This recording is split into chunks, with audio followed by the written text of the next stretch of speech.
to The Deep Dive, the official podcast of the Waters Group, a local visibility and positioning company that help local businesses get found and recommended by today's artificial intelligence search systems. And now here's your host, Julie and Andrew.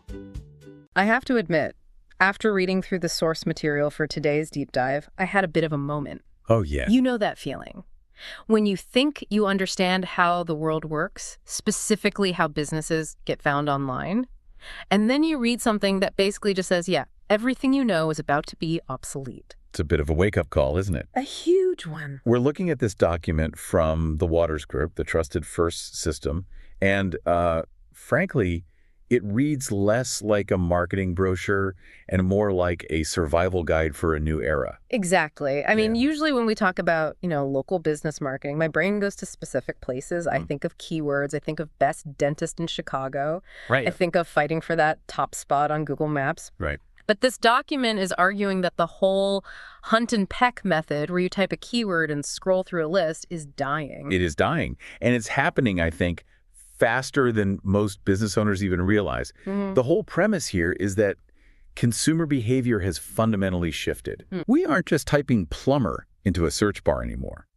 We're having actual conversations with AI. We're asking Siri or ChatGPT, who is the best plumber near me who can actually fix a vintage boiler? That's the key difference right there, the specificity. Absolutely. 5 years ago, if I searched for that, I'd get a list of links, and I had to do all the work, the vetting. I had to click, read, judge the website, maybe check Yelp. Now, I'm basically outsourcing that whole process to the machine. I'm asking the AI, who do I trust? And that is exactly why the Waters Group calls this market positioning for the AI age.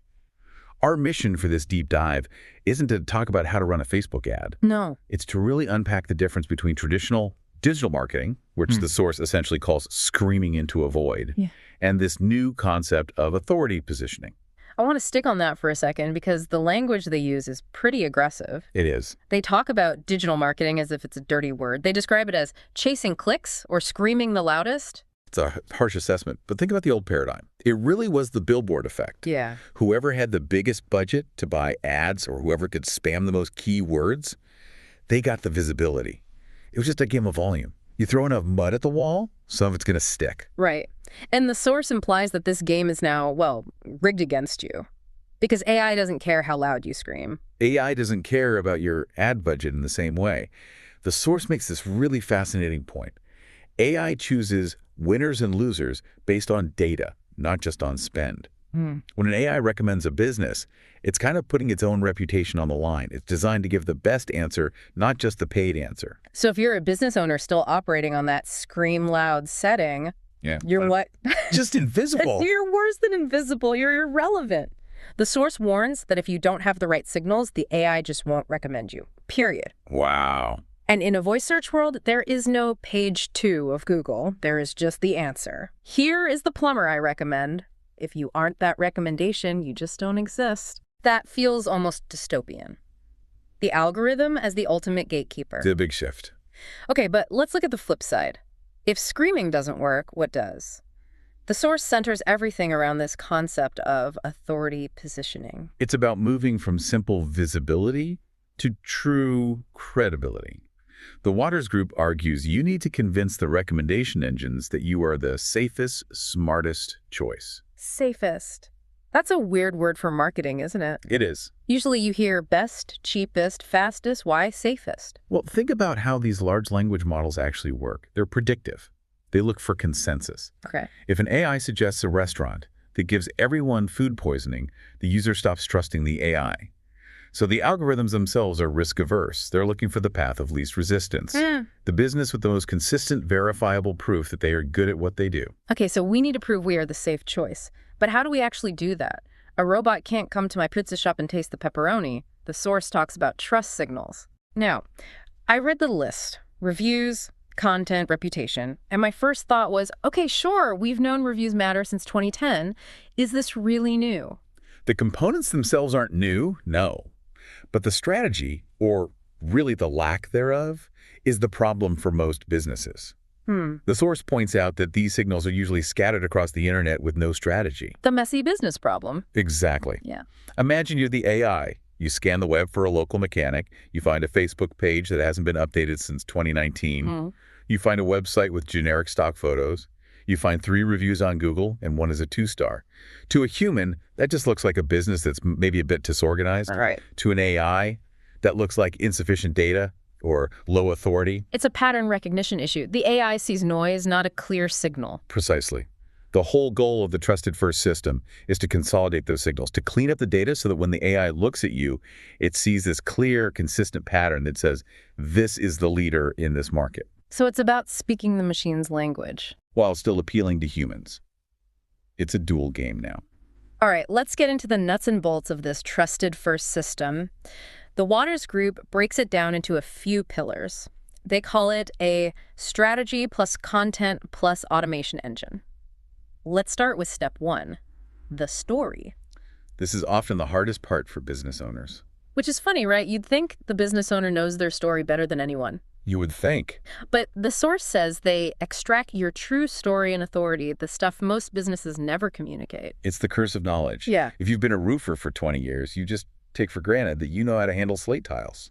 You just think, I'm a roofer. Yeah. You don't explicitly say, I am the only certified slate specialist in the Tri-County area. And if you don't say it, the AI doesn't know it. Then The source really emphasizes that you have to extract that unique value proposition and put it into words the system can actually index. If the AI doesn't have the data saying you're the specialist, it will just categorize you as a generalist, and generalists don't win those best of searches. Yeah. Okay, so step 1 is basically downloading the expert's brain into text. Step 2 is content. Now, I have to play devil's advocate here. Go for it. Every marketing agency on earth sells content. We'll write you 4 blog posts a month. Is this just more of that? The source is very specific that this is not that. They call it expert-level content. They are definitely not talking about Happy National Donut Day posts on Instagram. Thank goodness. They're talking about authority content, answers to very specific questions, assets like videos, sales messaging, local SEO content that really demonstrate expertise. I see. Think about it. If users are asking questions like, who can fix my slate roof? The businesses that win are the ones that have already published the answers. So it's less about engagement and likes and more about building a library of answers. Correct. You're signaling to the search engines that you are the authority on the topic. If you have 50 articles and videos about every aspect of slate roofing, and your competitor has a generic services page, The AI is going to see you as the safer recommendation. every time. That makes sense. It's building a moat of information. Now, step 3 is where I think the rubber really meets the road. And honestly, it's where I see most businesses fail. The review engine. This is the heavy lifter. The source talks about capturing 5-star reviews automatically. But here's the thing. Is it just about the number? Like, if I have 100 reviews and you have 50, do I just win? Not necessarily. The source implies it's about way more than just the total count. It's about velocity and recency. Recency. Yeah. This is a huge factor for trust algorithms. If you have 100 5-star reviews, but the last one was written in 2021, what does that tell the AI?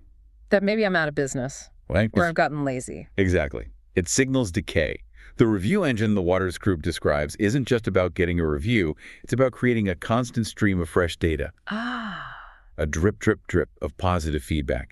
That signals to the AI that this business is active, vibrant, and currently pleasing its customers. That explains why they mention feeding these reviews to platforms that move the needle. Yes. They aren't just collecting them for a testimonial page on a website nobody ever visits. They're pushing them out to Google, to the places where the data actually lives. Right. It's all about feeding the machine. And to make this all work, the source introduces a piece of tech called the Now Customers CRM. The engine room, as they call it. I'll be honest, when I see CRM, my eyes usually glaze over. It just feels like generic tech speak. But the way they frame this is different. They talk about it as infrastructure. That is my favorite part of this entire deep dive. The distinction between renting and owning. Unpack that for us. Okay, think about traditional lead generation. You pay Google for clicks. You pay Facebook for impressions.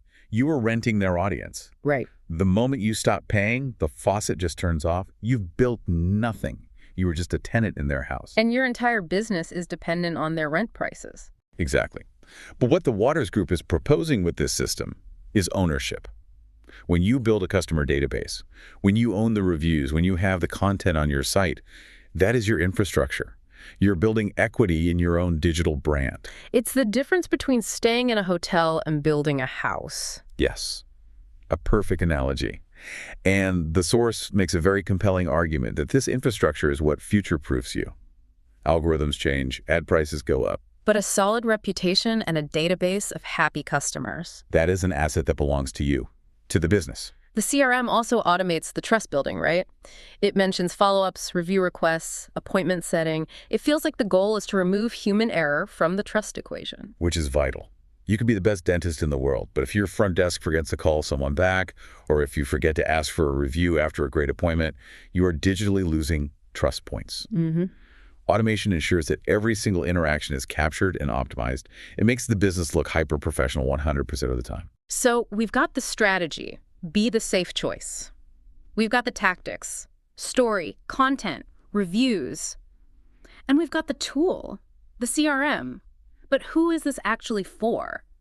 The source is surprisingly blunt about who they don't want. They really are. They basically say, if you want a logo redesign or someone to post random junk on social media, please go away. Which is refreshing, honestly. Most agencies will take money from anyone with a pulse. It signals that this is a real partnership for mature businesses. They mention serious business owners ready to step up and stand out. This isn't for the person just starting a side hustle. This is for the business that is already good, maybe even great, but is just frustrated because they aren't the market leader. That frustration is so real. I know so many business owners who say, I know I'm better than that guy ranking #1. Why does everyone go to him? And the answer, according to this source, is that that guy just has better signals. The Waters Group calls this a takeover strategy. That language is very intentional. It is. They aren't trying to just get you a few more leads.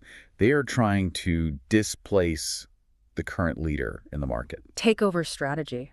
It sounds aggressive, almost militaristic. Like we aren't competing, we're dominating. Well, in an AI world, it's a winner-take-all environment. Remember, the AI doesn't give you 10 options. It gives you 1, 2. Right. If you aren't the leader, you're nobody. So a takeover mentality is actually the only rational response to this technology shift. It brings us right back to that idea of winners and losers. The source says AI is already choosing them. This isn't something coming in 2030. No, it's happening right now, in our pockets. Yes. And the risk isn't just losing a sale today. It's about losing that position permanently. Once an AI establishes a truth that business A is the best plumber, it's very hard to change its mind. It becomes a reinforcing loop. Exactly. Yeah. The AI sends them customers, they get more data, the trust signal gets stronger. Yeah. If you aren't in that loop, you're spiraling out. So the Waters Group is offering a way to break into that loop, to become the trusted first provider. By building the infrastructure that proves you belong there. It's a compelling argument. It moves marketing away from magic tricks and hacks and back to something really fundamental, reputation. It's just reputation at scale, digitized. It's the virtualization of word of mouth. That's really all it is. But instead of telling your neighbor over the fence, you're telling the algorithm that tells everyone. So what's the takeaway here for the listener? Maybe they run a law firm or a bakery or an HVAC company. They're listening to this and thinking, okay, I don't want to be invisible. The takeaway is to stop looking at marketing as just an expense like buying ads and start looking at it as asset building. Right. Every review, every piece of expert content, every customer interaction logged in your CRM, that is a brick in your fortress. Just stop renting, start building. Exactly. And stop chasing clicks. Yeah. Chase trust. If you optimize for trust, the clicks will follow. If you optimize for clicks without trust, you're just burning money. And the final call from the source is pretty clear. Future-proof your business, because the tech will keep changing. We'll go from phones to glasses to who knows what. But the need for trust, that's constant. The platform changes, but the psychology doesn't. People, and now machines, want to know who the safest bet is. Be that bet. Before we wrap up, though, I do want to leave you with one thought. We've spent this whole time talking about how to optimize for the machine, how to make sure the AI sees us as the safe choice. Here comes the curveball. In a world where an algorithm decides who gets the business before a human even sees a website, does brand personality matter less than data consistency? That is the big question. I mean, we used to buy from people we liked. Now we buy from people the data says we should like. Are we ready for a local economy where algorithms are the ultimate gatekeepers, deciding who fixes our sinks and cleans our teeth based on data points we might not even see? It forces us to ask, does the machine sanitize the marketplace? Or does it just force us all to be so good that the data simply can't ignore us? Something to chew on the next time you ask your phone, who's the best? And just blindly trust the answer. That's it for this deep dive into the Waters Group's trusted first system. Thanks for listening. See you next time. Thanks for listening to the Deep Dive podcast from the Waters Group. We are your local search optimization experts for the new AI answer engines. If you want help getting your business found by more customers, call us at 661-690-7788 or visit us online at www.thewatersgroup.com. That's Waters with 2 T's.